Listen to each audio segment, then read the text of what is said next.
आपण पाहत आहात स्मार्ट एजे न्यूज सोलापूर। आपल्या परिसरातील ताज्या आणि विश्वासार्ह बातम्यांसाठी एक विश्वासार्ह माध्यम। मंद्रुपमध्ये कृषी विक्रेत्यांचा बेमुदत संप जाहीर, 27 एप्रिलपासून दुकाने बंद। मंद्रुप, दक्षिण सोलापूर। विविध प्रलंबित मागण्यांकडे शासनाचे दुर्लक्ष होत असल्याच्या निषेधार्थ दक्षिण सोलापूर तालुक्यातील कृषी विक्रेत्यांनी सोमवार दिनांक 27 एप्रिल 2026 पासून बेमुदत संप पुकारण्याचा निर्णय घेतला आहे। या संपामुळे तालुक्यात खत, बियाणे व कीटकनाशकांच्या विक्रीवर मोठा परिणाम होण्याची शक्यता आहे।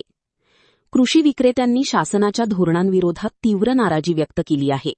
विशेषतः अनधिकृत एचटीबीटी बियाणे विक्री, खत कंपन्यांची लिंकिंग पद्धत, अवैध एजंटमार्फत होणारी विक्री तसेच साथी ॲपद्वारे बियाणे विक्रीची सक्ती यांसारख्या मुद्द्यांवर त्यांनी आक्षेप नोंदवला आहे।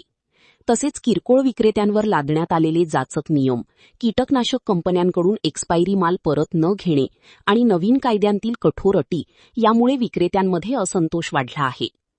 या पार्श्वभूमीवर झालेल्या बैठकीत मंद्रुपसह तालुक्यातील विविध कृषी केंद्रांचे प्रतिनिधी मोठ्या संख्येने उपस्थित होते। यावेळी Dakshin Solapur taluka fertilisers, pesticides and seeds dealers असोसिएशनचे अध्यक्ष हनुमंत कस्तुरे यांच्यासह सोमशेखर बिराजदार, निलेश हेळकर, बसवराज सिंदखेडे, सिद्धाराम शिंगडगाव, पिरप्पा मेहत्रे, प्रकाश लोभी, श्रीमंत वागदरी, रियाज मुल्ला, अविनाश चव्हाण, विवेक मेहत्रे, अभिजित जवळकोटे, धर्मराज गुमटे आदी उपस्थित होते।